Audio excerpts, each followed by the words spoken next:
हिमांशु मिश्रा, जो exit poll सामने आए उसने तो बीजेपी को बम बम कर दिया है।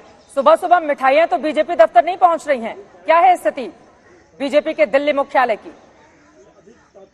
देखिए, बिल्कुल बीजेपी को बम बम कर दिया। जो एग्जिट पोल सामने आए हैं उससे तो बीजेपी के लिए कह सकते हैं कि उनके दोनों हाथ और सर में लड्डू है और सर कढ़ाई के अंदर है। बीजेपी के लिए कोई इस तरीके की चीज नहीं है कि उनको अपने ऑब्जर्वर भेजने पड़ रहे हैं कहीं पर। जैसे कि सुप्रिया बता रही थी, किसी भी स्टेट्स के अंदर कि उनको ये डर हो कि कहीं ना कहीं कोई विधायक जो है टूट कर किसी और पार्टी में चला जाए, इस तरीके का डर बीजेपी को तो बिल्कुल नहीं है।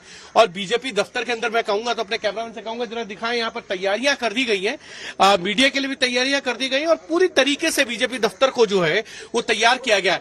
अगर जो एग्जिट पोल के नतीजे हैं, अगर उन एग्जिट पोल के नतीजों के अनुसार ही नतीजे देखने को मिलते हैं रियल, तो उसके बाद ये कह सकते हैं कि देर शाम जो है प्रधानमंत्री नरेंद्र मोदी, गृह मंत्री अमित शाह समेत पूरा केंद्रीय नेतृत्व तो इसी बीजेपी दफ्तर के अंदर आएगा और इस जीत के जश्न को सेलिब्रेट करेगा। जैसे हमने पिछले कई विधानसभा चुनाव में या लोकसभा चुनाव में देखा है कि शाम होते होते जब तस्वीर साफ हो जाती है, उसके बाद जो है प्रधानमंत्री नरेंद्र मोदी जो है वो आते हैं और लेकर तैयारियां पूरी कर दी गई हैं। कल प्रधानमंत्री नरेंद्र मोदी का गुजरात में भी सेलिब्रेशन का बड़ा कार्यक्रम है, जो जानकारी लगातार बीजेपी के हवाले से सामने रखी जा रही है कि अब सीधे गुजरात में वो दस्तक दे देंगे। इन सब के बीच आपसे मैं जानना चाहूंगी, आपने हिमांशु जिक्र किया कि बीजेपी को डर नहीं है कि कोई भी विधायक उसका छटकेगा इधर उधर। बीजेपी से ही तो बाकी पार्टियों को डर है। गोवा और मणिपुर के नतीजे पिछली बार के क्या रहे थे? छोटी पार्टी होने के बावजूद वहां पर बीजेपी ने अपनी सरकार बना ली थी। यही कारण है कि बीजेपी के नेता बिल्कुल निश्चिंत नजर आ रहे हैं इस बार।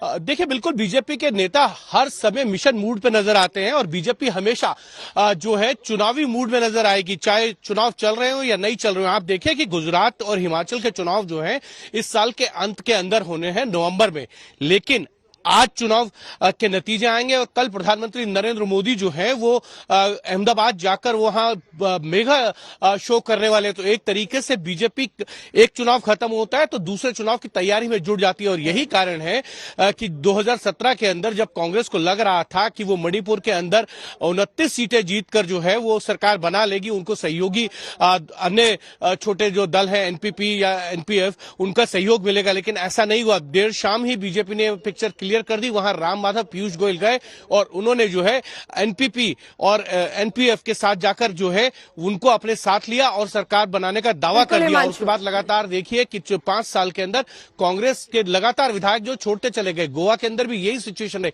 बीजेपी 13 सीटों पर जीती थी, कांग्रेस 17 सीटों पर जीती थी, लेकिन वहां पर नितिन गडकरी ने देर रात जाकर जो है सरकार बनाने का समीकरण करके यहीं पर पूरी बात को छोड़ देते हैं कि एक पार्टी डरती है, एक पार्टी डर पैदा करती है।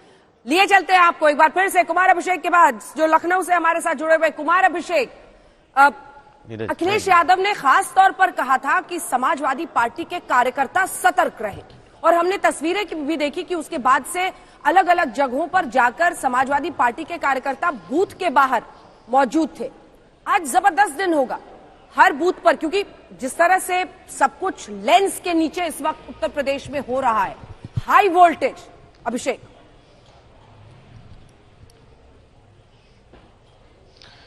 बिल्कुल अंजना, सब कुछ हाई वोल्टेज, इसमें कोई शक शुबा नहीं है। और आप पिछले अगर 12 से लेकर 24 घंटे तक का देखें स्थिति, तो हर मतदान केंद्र पर समाजवादी पार्टी के लोग बड़ी तादाद में मौजूद हैं। कोई ढोल मजीरे लेकर मौजूद है, तो कहीं लोग लाठी डंडे लेकर के भी इटावा जैसी जगहों पर लोग जाते हुए दिखाई दिए।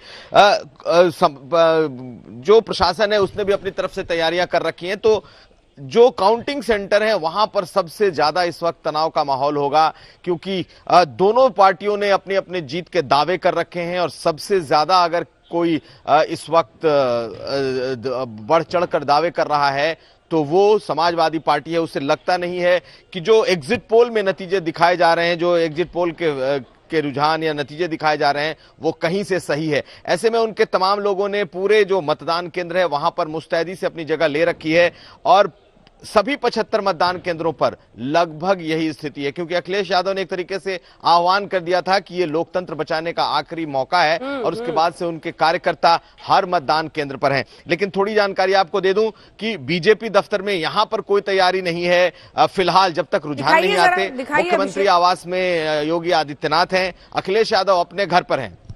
बिल्कुल मैं दिखाऊंगा, अपने कैमरामैन से कहूंगा, ये लखनऊ का बीजेपी दफ्तर है और बिल्कुल आप देखें तो कोई पॉलिटिकल कार्यकर्ता नहीं है, चारों तरफ सिर्फ मीडिया के लोग मौजूद दिखाई देंगे और पार्टी दफ्तर में इस वक्त कहीं कोई फिलहाल तैयारी नहीं। जो हमारी जानकारी है उसके मुताबिक किसी को रुझानों के पहले कोई भी जश्न जैसी चीज नहीं करने को कह दिया गया, यानी कि कोई नेता आपको यहां 9 बजे के पहले, जब तक रुझान आने शुरू नहीं होते तब तक दिखाई नहीं देगा। कभी ये दफ्तर पूरी तरीके से सजा धजा कर तैयार रखा गया था पिछली बार, इस बार ऐसी कोई तैयारी नहीं है। हाँ, एक तैयारी जरूर है कि अगर बड़े नतीजे आते हैं तो निश्चित तौर पर मुख्यमंत्री की रवानगी दिल्ली होगी और शायद तब वहां बड़ा कार्यक्रम होगा। लेकिन रुझान और नतीजों पर सब निर्भर करेगा कि बीजेपी का दफ्तर लखनऊ का किस कदर चहल पहल से रहता है। अभी तक की जानकारी के मुताबिक कोई नेता इस दफ्तर में फिलहाल नहीं है और सबको 8 बजे से जब रुझान शुरू होंगे तब का इंतजार है। बिहार के नतीजों ने बहुत बड़ा सबक सिखाया था पार्टियों को कि पहले से लड्डू खाना कई बार मुश्किल पड़ जाता है, इसीलिए मुझे लगता है सभी सावधानी बरतें। आम आदमी पार्टी ने तो कई जगहों पर ऐसा किया है, लेकिन बावजूद इसके वहां पर वो चहल पहल रौनक दिख रही है। वो चहल पहल रौनक कब तक बरकरार रहेगी? क्या एग्जिट पोल के नतीजे बिल्कुल फेवर में आएंगे? आम आदमी पार्टी की ओर से भी जो बार बार दावे किए जा रहे हैं उसको लेकर एक बार फिर से आपका रुख करते हुए सत्येंद्र, आम आदमी पार्टी के लिए यकीनन पिछली बार जिसने 20 सीटें हासिल की थी, इस बार उसके लिए बहुत बड़ा मौका है, क्योंकि एग्जिट पोल के आंकड़े बता रहे हैं कि कैसे चाहे मालवा का इलाका हो, क्लीन स्वीप वहां पर किया गया है।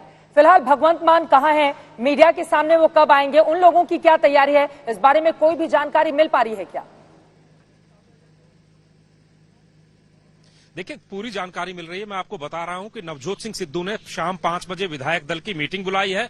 भगवंत मान इस समय संगरूर के धुरी में मौजूद है और जिस तरह की स्क्रीन यहां पर लगाई गई है, ठीक इसी तरह की स्क्रीन धुरी में लगा दी गई है। और मैं आपको एक चीज और बताना चाहूंगा, पिछले चुनाव परिणाम अगर आपको याद हो तो दिल्ली में अरविंद केजरीवाल के घर पर बड़ा टेंट लगा दिया गए थे, हलवाई बैठा दिए गए थे और चूल्हे पर भट्टियां चढ़ गई थी। लेकिन अब की बार भी तैयारियां यहां पर हैं। तो दूसरा दिलचस्प पहलू यह है कि अब की बार दूसरी पार्टियां ये मानकर चल रही हैं कि जो एग्जिट पोल के नतीजे हैं वो सही नहीं बैठेंगे, लिहाजा 5 बजे कांग्रेस पार्टी ने विधायक दल की मीटिंग बुलाई है और सूत्र ये कह रहे हैं कि नवजोत सिंह सिद्धू 5 बजे अपने तमाम विधायकों को वहां से लेकर, अगर मेजोरिटी नहीं आती है तो राजस्थान के लिए रवाना हो जाएंगे।